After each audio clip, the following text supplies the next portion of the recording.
Good morning and अस्सलाम वालेकुम। उम्मीद है आप सब लोग ठीक ठाक होंगे। खुदा उनके फ़ज़ल से और आप लोगों की दुआओं से मैं अब बहुत बेहतर महसूस कर रहा हूँ। मेरा ख़्याल है कि मेरा कोविड-19 नेगेटिव हो गया होगा, क्योंकि मेरे को अब कोई साइन, कोई सिम्टम्स ऐसा फ़ील नहीं हो रहा और I am feeling much better. बहुत से दोस्तों ने फ़ोन किया और पूछा कि आपको क्या साइन सिम्टम शो हुए थे, आपने क्या फ़ील किया। तो मैं ऑलरेडी इस पे वीडियो बना चुका हूँ, लेकिन ख़ैर मैं फिर आप लोगों को बता देता हूँ। लेकिन इससे पहले मैं उन तमाम दोस्त और अहबाब का शुक्रिया अदा करना चाहता हूँ, उन रिलेटिव्स का अ, जिन लोगों ने मेरे लिए दुआएं की हैं। मुझे पता है, मैं फ़ील कर सकता हूँ कि एक वक्त था कि जब मुझे ये हुआ था तो मैं ये कहता था कि या अल्लाह या मुझे उठा ले या मुझे बचा ले। ऐसी सिचुएशन क्रिएट हो चुकी थी। मतलब मैं ये कह सकता हूँ कि मैंने मौत को करीब से देखा। इतनी बुरी हालत हो थी मेरी। और मेरे बच्चे जब मैं जिस रूम में क्वारंटीन हुआ हूँ, तो इट वाज़ वेरी पेनफुल। मेरी वाइफ ने, मेरे घर वालों ने बहुत सपोर्ट किया। हालांकि वो ड्यूटी पे भी जाती हैं, उन्होंने मेरे लिए हर वक्त स्पेशल कहवा जो होता है, कहवा अदरक और दालचीनी का, वो हर वक्त बना के मेरे लिए रेडी रखना, खाना का इंतज़ाम करके रखना। और मतलब इट वाज़, बच्चों को भी देखना, घर को भी देखना। अम्मी भी, आपको पता है कि उनको भी कोविड-19 हो गया था पॉजिटिव, वो भी खुदा का शुक्र है ठीक है। तो it was a very difficult time for all of us. ख़ास तौर पे एक जब आपको पता हो कि आपने ही बच्चों को सँभालना है, दोनों मियाँ बीवी में से किसी एक ने सँभालना होता है। जब दोनों ही भी ना अवेलेबल हो तो बहुत मुश्किल हो जाता है। लेकिन ये, मैं इसमें कोई वो नहीं है, मैं ज़रूर ये बात कहूँगा कि ये सिर्फ़ खुदा का करम हुआ है कि उसने हिम्मत दी और उसने सबब बनाया, और आप जैसे अच्छे दोस्तों के तावन से मैं इस आजमाइश में से गुज़रा हूँ और आज आपके दरमियान मौजूद हूँ। मैंने कोविड नाइन की दोबारा टेस्ट करवाना है, लेकिन मैं तो चाह रहा था कि हो जाए, लेकिन वाइफ ने मुझे कहा कि अभी ठहरें, अभी आपके टाइम नहीं बनता टेस्ट करवाने को, तो होपफुली फ्राइडे को जो है मैं टेस्ट करवाऊँगा। लेकिन मैं, क्योंकि बहुत सारे लोग परेशान थे और बहुत सारे लोगों के साथ मेरा राब्ता भी नहीं है, तो मैं उनको ये बता देना चाहता हूँ कि अब मैं बिल्कुल ठीक हूँ।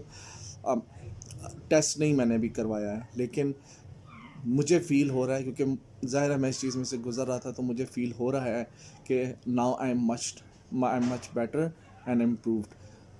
किसी किस्म की मेडिसिन अब मैं नहीं ले रहा हूँ। हाँ, कहवा जो है वो मुसलसल उसी तरह चल रहा है। और अब चले मैं आपको ये बता दूं कि मैंने क्या किया और क्या हुआ। जैसे मैंने पहले वीडियो में बताया था कि जब ये मुझे कोविड-19 शुरू हुआ, तो मैं एक तो एग्ज़ॉशन भी थी, काम का बर्डन था ऑफ़िस में। तो उसी दौरान मुझे गर्दन और शोल्डर्स में स्ट्रेन हुआ, पट्टों का। और उसके अलावा ये था कि जब मैं घर आया तो मुझे गले में एक दिन ख़ारिश हुई। ये आम ख़ारिश से बिल्कुल हट के ख़ारिश थी। इस ख़ारिश के अंदर एक अजीब सी चुभन थी, जो मतलब, क्योंकि मेजर टॉन्सिलाइटिस का इशू भी रहा है। और मुझे पता था कि ये आम ख़ारिश नहीं, मुझे डाउट हो गया था। खैर, मैंने क्या किया कि मैंने थ्रोट पेंट लिया और उसको फिर लगाया, और अगले दिन मिस्टीरियसली, मतलब मैं आई वाज़न्ट एक्सपेक्टिंग कि ये इतनी जल्दी ठीक हो जाएगा। अगले ही दिन जो है वो ख़ारिश थी गले की, वो ख़त्म हो गई। अ, फिर ये था कि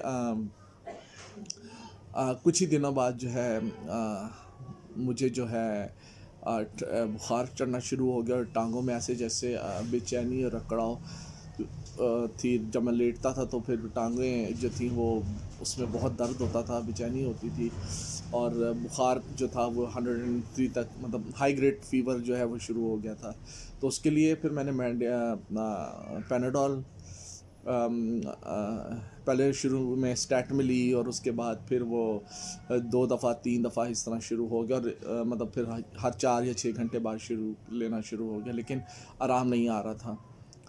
तो 4-5 दिन तो ऐसे ही गुजर गए, लेकिन ये जो शुरू के 4 या 5 दिन थे जिसमें मुझे मतलब जब टांगों में बेचैनी शुरू हुई और हाई ग्रेड फीवर हुआ, वो मेरे लिए ज़िंदगी और मौत का बेसिकली वक्त था। उसकी वजह ये थी, एक तो मुझे ये पता नहीं था कि मुझे कोविड-19 ही है, क्योंकि यहाँ पे इस्लामाबाद में ड्राई स्पेल है, बारिश नहीं हो रही है, लोगों के वैसे ही गले ख़राब हो रहे हैं, तो मैं भी यही सस्पेक्ट कर रहा था कि मे बी मलेरिया ना हो, क्योंकि 3 चीज़ें इस वक्त चल रही हैं, डेंगू फीवर, कोल्ड और कोरोना।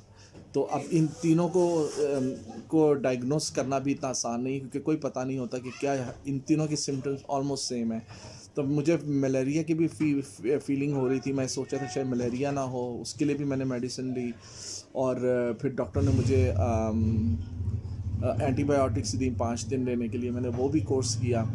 और वो बेसिकली मैंने जब 5 दिन का कोर्स किया एंटीबायोटिक्स का, तो उस जब वो काम नहीं बना, तो फिर मुझे वाइफ ने बोला कि अब आप जो है ना कोविड का टेस्ट करवा ही लें तो बेहतर है।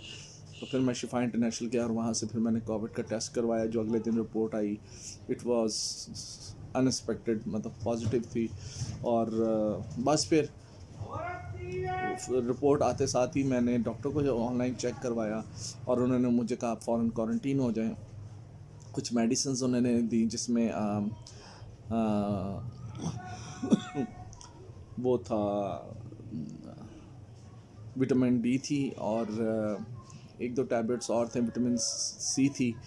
मतलब कहने का मकसद ये है कि आपकी इम्यूनिटी को उन्होंने बढ़ाने के लिए आपको मेडिसिन देते हैं। तो वो मेडिसिन मैंने लेता रहा, बल्कि अभी ले रहा हूँ, जो मतलब ताकत के लिए है। और उसके अलावा कोई मेडिसिन नहीं दी उन्होंने मुझे। मैं बस फिर वो मेडिसिन लेता रहा और आप लोगों से दुआओं की अपील भी करता रहा, और मुझे पता है लोग मेरे लिए दुआएं कर रहे थे। तो खुदा के फजल से आज मैं आपके दरमियान बैठा हूँ। जो डाइट प्लान था मेरा वो ये था कि मैं जो कहवा, मुझे मतलब लोगों ने सना मक्खी का भी कहा कि आप सना मक्खी खाएं, लेकिन क्योंकि मैं खुद मतलब ये मेडिकल को बड़ी अच्छी तरह से समझता हूँ और हर्बल चीज़ों को भी जानता हूँ, तो मुझे पता था कि सना मक्खी किस तरह it is not as good as people think. उसकी वजह यह है कि इसको एक ख़ास क्वांटिटी से लेना होता है और हर बंदे को ये रास नहीं आती। सना मक्खी की मैं बात कर रहा हूँ। ख़ास तौर पे जब आपको कोविड-19 हुआ हो तो इसमें आपकी इम्यूनिटी लेवल कम हो जाती है। और सना मक्खी का मसला ये है कि जब आप इसको खाते हैं तो इसके फ़ौरन साइड इफ़ेक्ट्स जो है ना वो शो हो जाते हैं। वो फिर ये होता है कि खुदा ना खास्ता अगर ये साइड इफ़ेक्ट हो जाएँ तो फिर पेशेंट जो है ना वो बजाय बेहतरी की तरफ जाने के उल्टा उसको और कमज़ोरी हो जाती है और जिससे उसके एक्सपायर होने के ख़तरात बढ़ जाते हैं।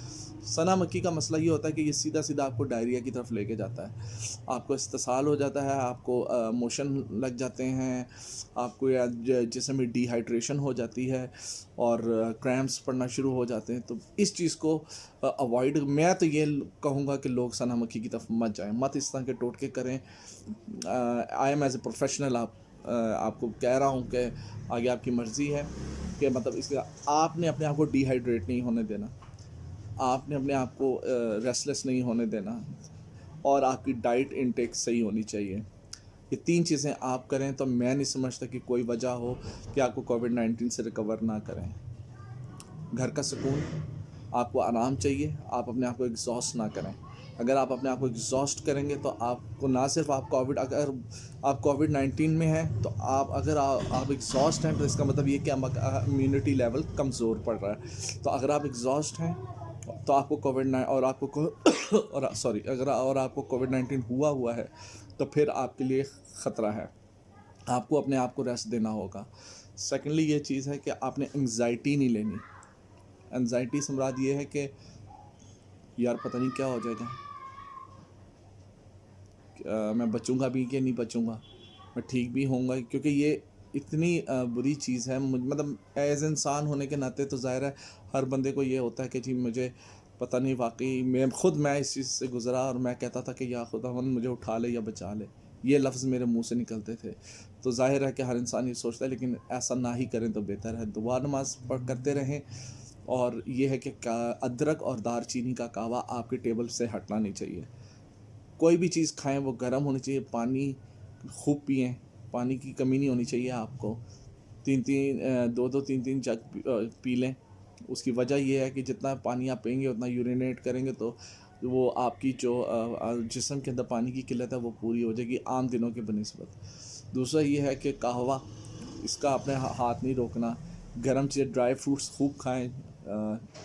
महंगा है ज़रूर, लेकिन क्योंकि हम इस सेंस में इसको देखते हैं, ये महंगा नहीं है क्योंकि वो आप कोई और मेडिसिन इनटेक नहीं कर रहे होते। मतलब आपको ना कोई एंटीबायोटिक्स दी जा रही होती हैं, कोई ना कोई और चीज़ दी जा रही होती। तो इन दैट केस आप ये समझ लें कि जो मेडिसिन के पैसे हैं वो आप ड्राई फ्रूट्स की सूरत में उसको कंज्यूम कर रहे हैं। तो आप वो खूब खाएं, काजू खाएं, पिस्ता खाएं और अंजीर खाएं। ये गरम गरम चीज़ें खाएं और बहुत जल्द आप देखेंगे कि आप अपने आप को बेहतर महसूस कर रहे हैं और आराम करें। ये अपने आप को, आप अपनी सफाई का ख़ास ख्याल रखें। अपने कमरे को जो एंटीसेप्टिक स्प्रे है वो बना के अपने कमरे में रखें, अपने वॉशरूम में रखें और किचन में रखें। ये 3 जगहों पे आपने एंटीसेप्टिक स्प्रे बना के रखना है। डेटॉल का बना लें बेशक। और ये है कि जब भी आप बाहर निकलें, दरवाज़े को हाथ लगाएं तो दरवाज़े के ऊपर पहले स्प्रे करें। उसके बाद बाहर निकलें, फिर वॉशरूम जा रहे हैं, उधर दरवाज़े को हाथ लगाएं, उसको स्प्रे करें। उसके बाद जो भी जगह आपने वॉशरूम में यूज़ की है, आपके बाल्टी टब के अंदर, अगर आपके घर में कोई भी कोविड-19 का पेशेंट मौजूद है और आप वॉशरूम शेयर कर रहे हैं, इवन दो कि अगर आप शेयर नहीं भी कर रहे, तब भी आपकी जो टब और बाल्टी है उसमें हर वक्त जो है वो डेटॉल का पानी बना हुआ होना चाहिए।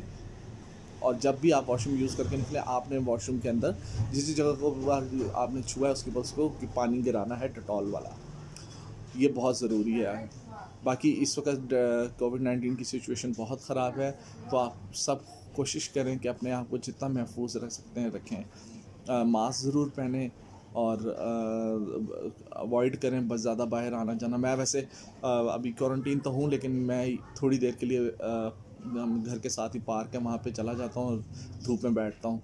लेकिन ये डेली की रूटीन ही है, हर दूसरे दिन मैं ऐसा करता हूँ।